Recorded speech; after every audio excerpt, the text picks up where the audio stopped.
on our video. My name is Dennis Levin. I'm a retired pastor here at Queen Street United Methodist Church in Kinston, North Carolina, and we welcome you to our Sunday morning Bible study. While we're at it, I want to let you know that we're doing something very significant here at Queen Street, as we have every year. I don't know if you can really get a good look at this, but this is our poster for Queen Street Christmas. Queen Street Christmas is going to be December 10 and 11 at 6 o'clock. And it is an annual concert that we do. And I really don't think there's anything like it east of I-95 in North Carolina. So come on out, be a part of it. We're going to be able to show it online, I believe, I hope. And but if you can be there in person, there's nothing like an experience of being here at Queen Street during Queen Street Christmas. So it's something, it's a labor of love on the part of our choir, but we also have a full orchestra that day. And of course, Jacob Mewburn is our choir director. And this is just a spectacular way to celebrate Christmas. So December 10 and 11 at 6 o'clock, watch for us, or better yet, be here. It is free. So we invite everybody roundabout to come on in a lot. Some people come from way out of state in order just to play at the concert. It's a high honor for the musicians that are coming in to participate in this. So, and you'll see why when you join us. So I'll move this out of the way. There we go. And we really didn't get as far as I'd like last week, but that's okay. We got as far as we wanted to.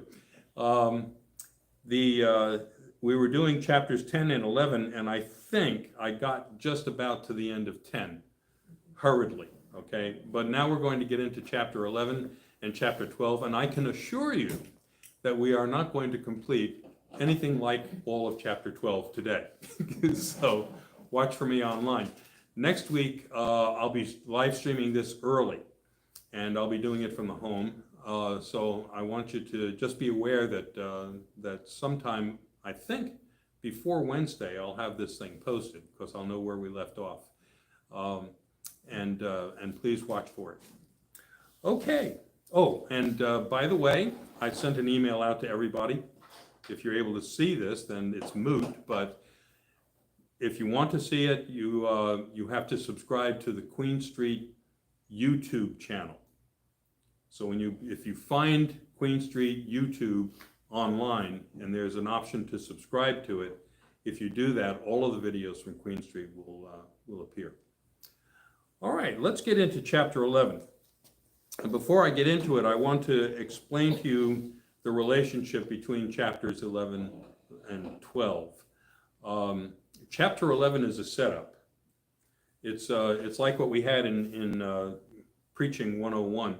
Is you tell them what you're going to tell them, and then you tell them, and then you tell them what you told them.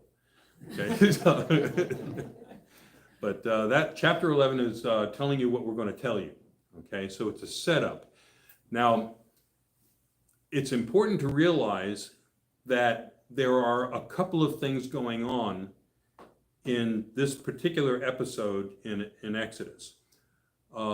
Remember, the people who are writing this are actually people who are in the latter stages of the Babylonian and Persian captivity. So they are expatriates from their own country. They've been hauled off by the Babylonians, and they haven't repatriated from the Persian Empire, which took over the Babylonian Empire. So what the Persian Empire wanted people.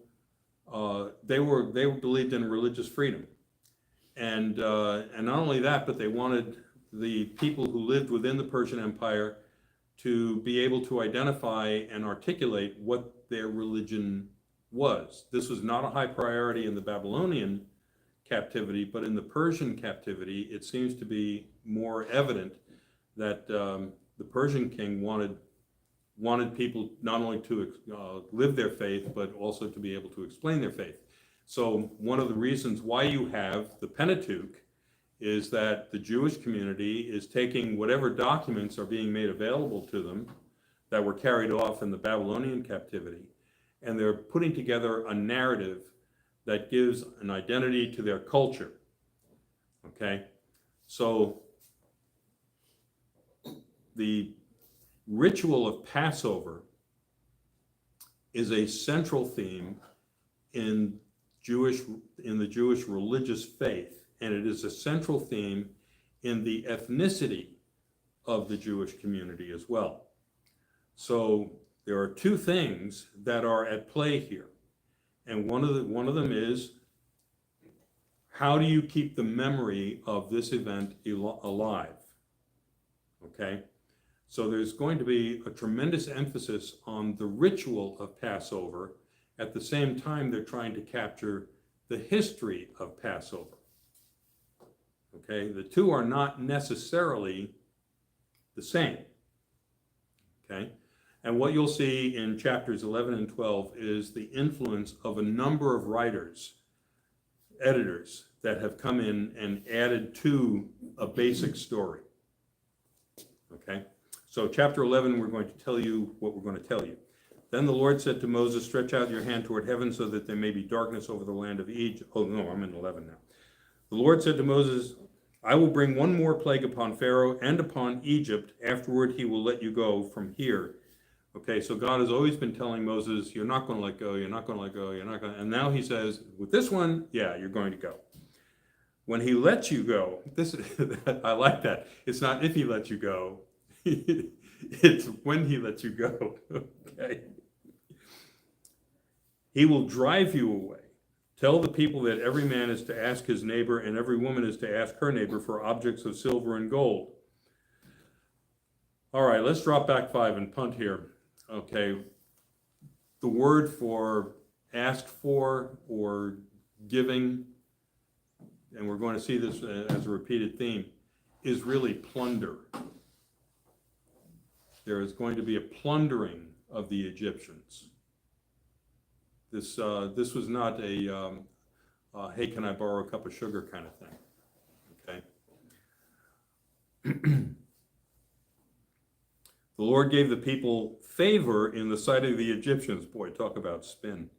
Moreover, Moses himself was a man of great importance in the land of Egypt in the sight of Pharaoh's officials and in the sight of the people. So what's happening here is that Moses' stature within the Egyptian community is terrorizing. Moses represents every horrible thing that has ever happened to the Egyptians. And when they look at Moses, they don't look at him with favor, they look at him with fear. They are scared to death of what this guy's going to do next. Okay? And while the translation is more benign, the actual thing, can you imagine how the Egyptians must have thought about Moses? They must have absolutely hated his guts. Okay?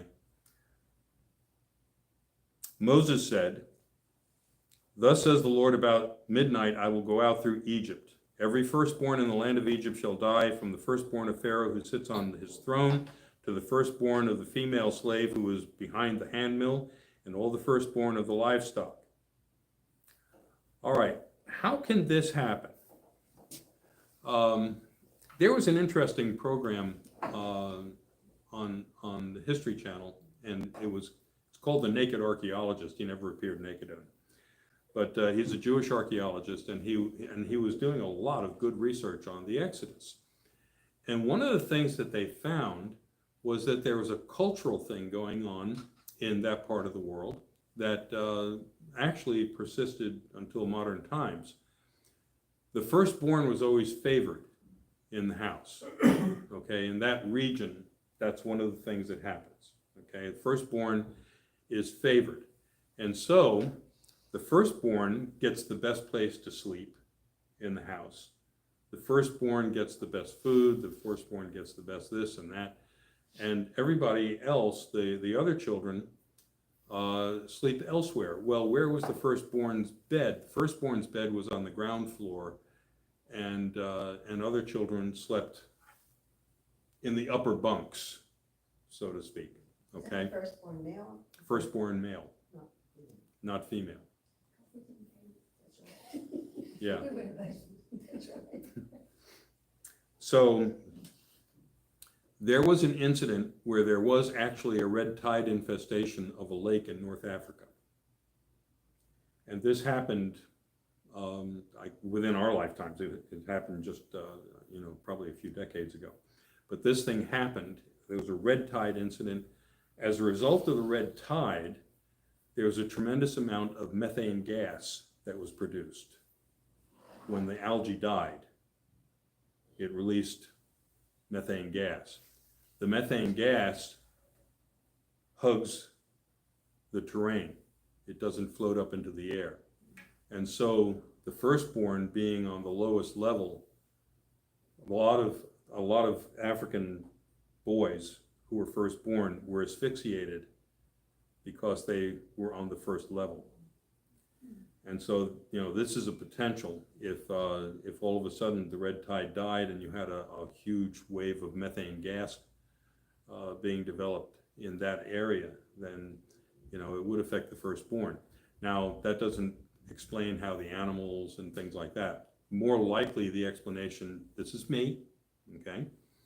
More likely the explanation for firstborn of the males, firstborn of the animals, is in the storytelling. Okay?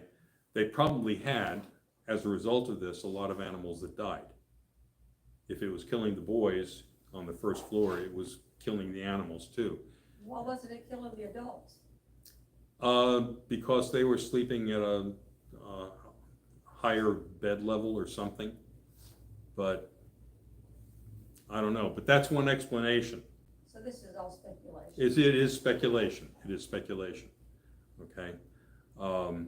The explanation in the Bible is that the death angel passed through the country and selectively killed the firstborn of every household and all the animals. So why are we trying, because I know that everybody has their own study of the Bible. Right. And they interpret it. So why are we trying to find a cause other than God? I'm not saying it's other than God. Right. Okay?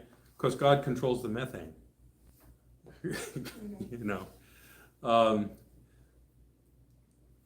When we think of miracles, because of the way they're presented in the Bible as unscientific phenomena. Okay, all miracles are spiritual phenomenon, not scientific phenomena. But we have come to realize that there are physical phenomenon that can have the same effect as these things. And to say that it was a development of methane gas puts aside the idea that there was a timing involved in this that was very specific. Okay?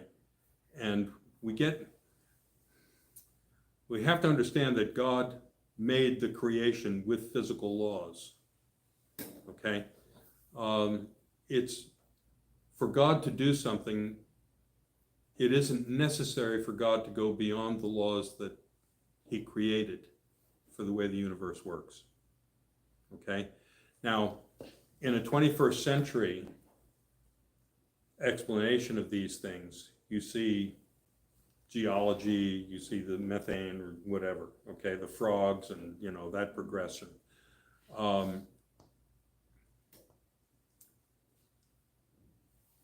They didn't have any other explanations for it at the time of the writing. This is a non-scientific community.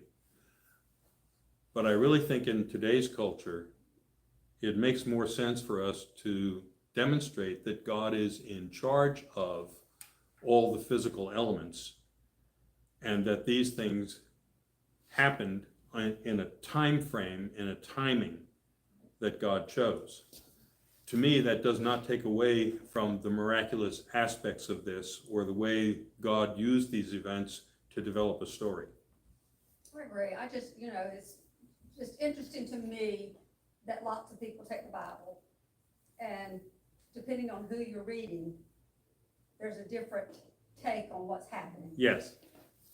Yeah, have to, one of the things that you need to understand about the Bible is that it is an ancient document, okay?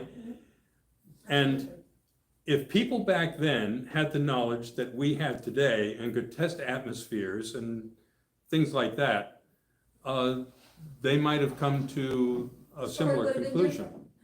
It would have been written differently, but the thing is, you put the miracles in the category of timing, and you realize one of the things that expands this for me. I mean, it's like, people say, well, the hand of God came down and pointed you, and that. We are still people who are trapped in time and space. God is not. Okay, so God is able to time things in a way that transcends our comprehension in many respects. So God can make things happen, or God can time things to happen so that the event coincides with something that God is trying to get across to us. And if we look at miraculous events in that context, then we see more of a constancy of God working within nature Today, to tell us things, even now. even now. Okay, even now. The bottom line is God is in control, God is totally in control. regardless of what and how. Whatever mechanism God used, he's totally in control. Amen. Okay, that's the point that God's trying to get across to everybody. And the thing is, the fact that we might have another explanation for the mechanism that God used does not diminish our understanding that God used it. Okay? So I'm not trying to take away from the divinity or the intervention.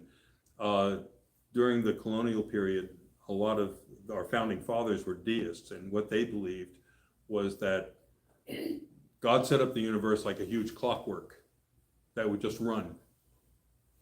And God sits back and watches the clockwork happen. Okay? And so you had people like Thomas Jefferson, who was a deist, who rewrote the Bible and took out all the miracles. Okay? Well, that was a dumb thing to do for a very smart man. But then there were a number of dumb things he did for a very smart man. Because he could not comprehend God jamming up the clockworks for anything. Okay, he said, as far as he was concerned, God made a perfect creation and we just watch it unfold. And that's what God was doing. And so what you got to do is get in sync with the clockwork. That was the deist point of view. I don't have that point of view. Okay, I think God set up the universe, and there is a certain clockwork to it, but God's watching the clock. It's God's clock. Okay, so anyway, I just thought I'd bring that in. Now you can just throw it out. Then there will be a loud cry throughout the whole land of Egypt, as has never been or will ever be again.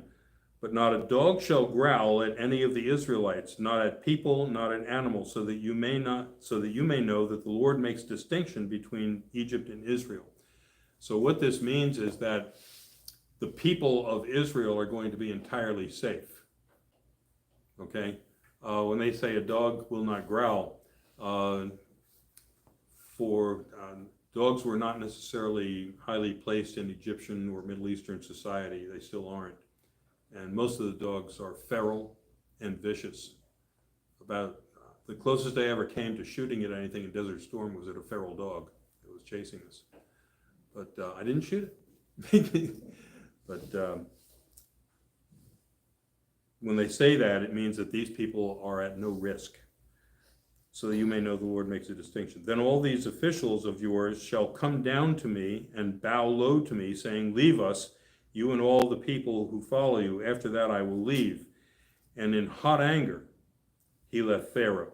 So now he's walking out on Pharaoh again. The Lord said to Moses, Pharaoh will not, and this is after there's been several walkouts and recalls in the negotiation. The Lord said to Moses, Pharaoh will not listen to you in order that my wonders may be multiplied in the land of Egypt. Moses and Aaron performed all these wonders before Pharaoh, but the Lord hardened Pharaoh's heart. He would not let the Israelites go out of his land. All right, so what's happening here? What's happening here is that Moses is issuing a warning to Pharaoh, and Pharaoh will not heed the warning. Okay, it sounds almost like a contradiction where God says, after this, Pharaoh will let you go, but this isn't the event, this is the warning of the event. And so God's still hardening his heart, so he won't let them go. All right, we're going to start chapter 12. The Lord said to Moses and Aaron in the land of Egypt, this month shall mark for you the beginning of months. It shall be the first month of the year for you. Tell the whole congregation of Israel that on the 10th of this month they are to take a lamb for each family, a lamb for each household. If a household is too small for a whole lamb, it shall join its closest neighbor in obtaining one. The lamb shall be divided in proportion to the number of people who eat of it. Your lamb shall be without blemish, a year-old male. You may take it from the sheep or from the goats. Okay, sheep are more expensive than goats. And sheep have, generally speaking, a better financial return because of the wool.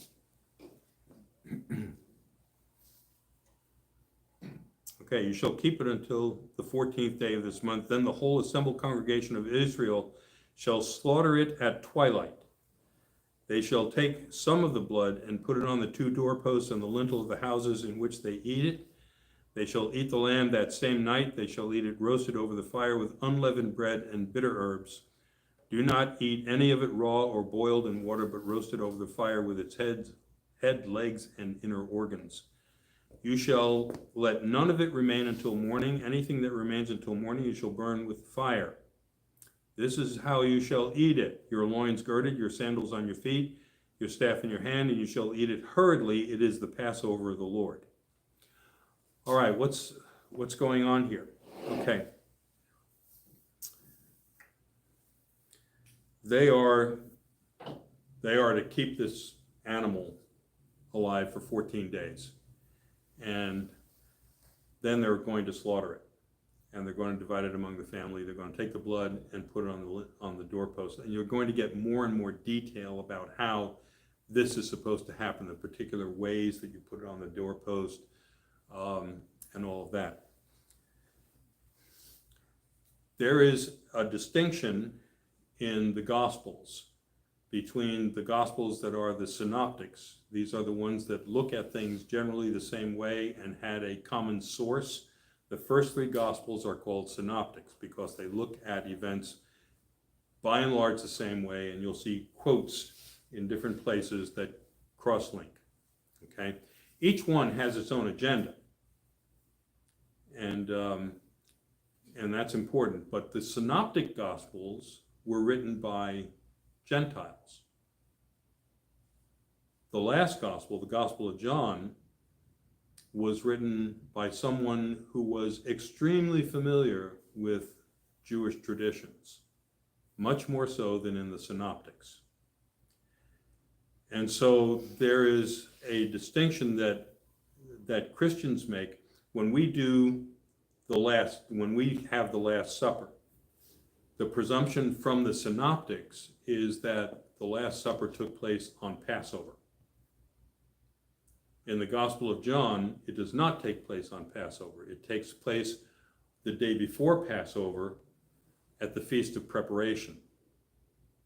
So that the Last Supper in the Gospel of John would follow more closely to the Jewish traditions, in that this is the Feast of Preparation. The lamb has not been slaughtered. The day that Jesus is crucified coincides with the slaughtering of the lamb and the shedding of the blood and the protection of the blood. So in the Gospel of John, there is a much better understanding of the relationship between Last Supper, crucifixion, death of Christ, blood, and all of that. The timing is much better in the Gospel of John. Okay? Was there bread and wine available at the Feast of Preparation? Of course, every meal. Okay? So Jesus was using bread and wine that would have been available in the Feast of Preparation anyway, when he made an explanation, which the disciples did not comprehend until after the resurrection. And then it made sense to them. Okay? It's just like when on the road to Emmaus, Jesus sat down with the disciples that were going to Emmaus and broke bread, and they knew him in the breaking of the bread. They understood what was going on. My leaning is towards the Gospel of John. Understanding that this Christian meal of Passover, our reenactment, so to speak, in the Eucharist of Passover, takes the elements of the crucifixion, the body and blood of Christ, and all of that. But to me, it makes much more sense, for a lot of reasons, makes a lot more sense that Jesus died on the incredible coincidence of Sabbath and Passover simultaneously. Okay? Passover doesn't always happen on Sabbath. And one of the reasons we're able to give a timing to the death of Jesus is that it appears that Passover, in the Gospel of John, Passover and Sabbath occur simultaneously. One of the reasons, especially, why the Jewish leadership did not want any dead bodies hanging on the cross for Passover. Not just for Sabbath, but for Passover especially. This is a high holy day, and they did not want anything to corrupt it. So I think that lends some credence to the interpretation. But anyway, what's happening here is that they are supposed to take a lamb. They're supposed to share it if they need to with other families. They eat it like they're getting ready to go. Shoes on their feet, staff in their hand, ready to walk out the door, ready to go. Okay? So he's basically telling them, get packed, because when the meal's over, we're out of here. Okay? I will pass through the land of Egypt that night. I will strike down every firstborn in the land of Egypt, from human to animal. And again, where are the animals? They were supposed to have been killed in the first plague. Okay? And on all the gods of Egypt I will execute judgment. I am the Lord. So he is announcing that it's not just Pharaoh, it's all the gods of Egypt that God supersedes. Okay? I will execute judgments, I am the Lord. The blood shall be a sign for you on the houses where you live. When I see the blood, I will pass over you, and no plague shall destroy you when I strike the land of Egypt. Then you get into the ritual. Let's see if I can get into the ritual. Yeah, I can.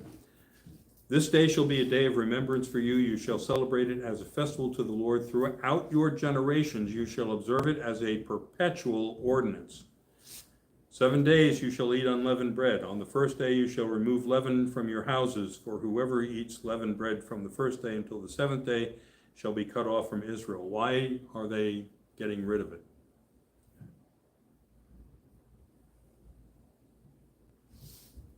I'm going to digress just for a minute.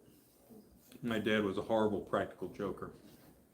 We had missionaries would come, and because we lived in the parsonage, and the parsonage, by the way, was attached to the church. It was the back end of the church, okay? So we had all the most horrible experiences of parsonage living. And when missionaries came, they would stay with us. And so we would have to put them up and feed them and all that. We had a missionary come in from Africa, and we had never met him before. And what my dad did was he told me, he said, Dennis, when I tell you, just grab his bags and follow me and don't say anything. Okay. Okay. Yeah. So the guy came to the door, and Dad opened the door on the parsonage end and said, "Oh, I'm so glad to see you. We've been anxiously waiting for you. We have a place prepared for you and everything." And he said, "Dennis, grab the bags." So I grabbed his bags, and Dad hurried him through the living room into the church. And we went into the church. Now, understand, this is one of those old converted World War II Army chapels, okay? So there's a balcony up in the back. And so he was just hurrying him through the church, took him up into the balcony, and then there's a hatchway in the ceiling that leads to the steeple. And the steeple is unfinished, okay? It's just joists. And so Dad got a ladder and opened the hatch and and sent the guy up. And I was passing him the bags. And the guy had this horrified look on his face. And then he realized that Dad was messing with him. But so years later, I went to college, and it was a denominational college. It was a Nazarene college, and we had a chapel service. We were compelled to go to chapel service, and there, in the front of the church, doing the service was the guest speaker, who was this missionary. And guess what his sermon topic was? That awful leaven.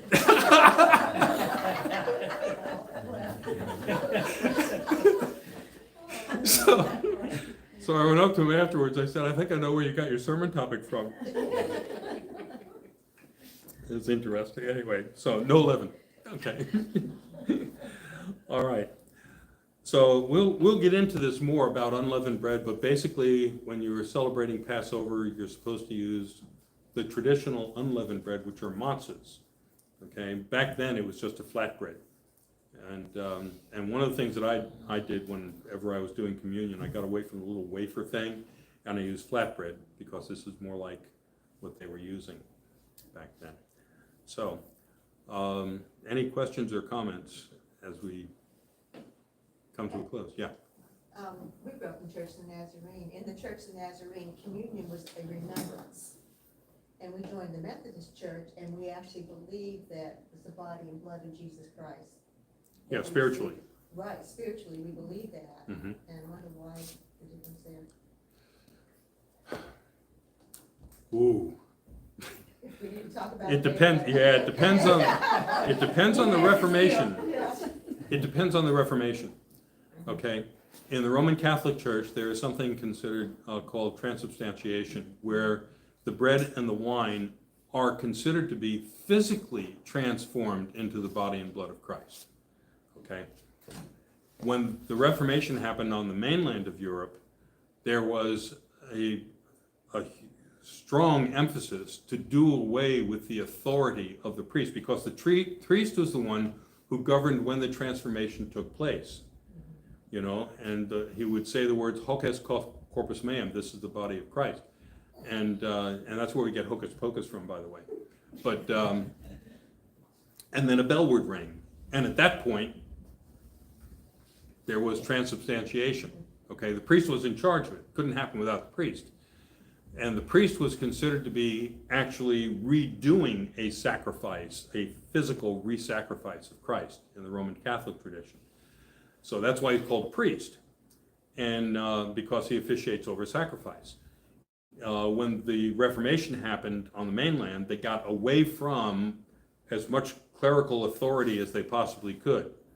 They did not want the priest to have authority over anything. And so the leaders in the Reformation, they became pastors, not priests, or ministers, not priests.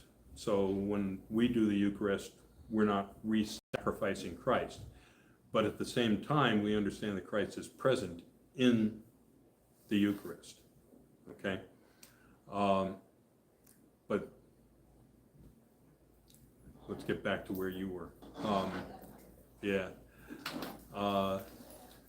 In any event, that's why there's a distinction. Okay, the Methodists came out of the Catholic tradition through the Anglican tradition, which did not change the ritual, okay, but they did dump the transubstantiation thing. So in the Anglican tradition, though they're very, very careful to adhere to Catholic ritual in many respects, as we do in Methodism, by the way,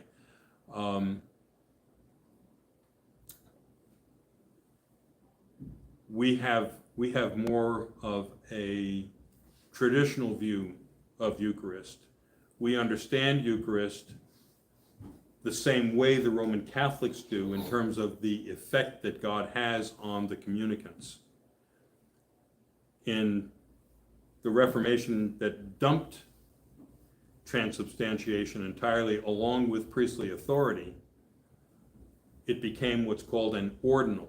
An ordinal is something that Christ tells you to do as a way of remembering.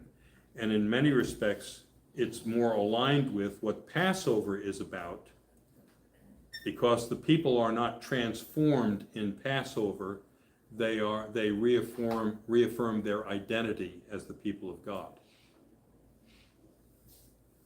I don't know if that helps. That helps. Okay. All right. Well, God bless you all. Glad to have you. Remember to look for me online. I'll be doing this early in the week, so you'll have an opportunity. Don't forget to subscribe to the Queen Street YouTube channel. God bless you all. Did you know that the Catholics had a female pope?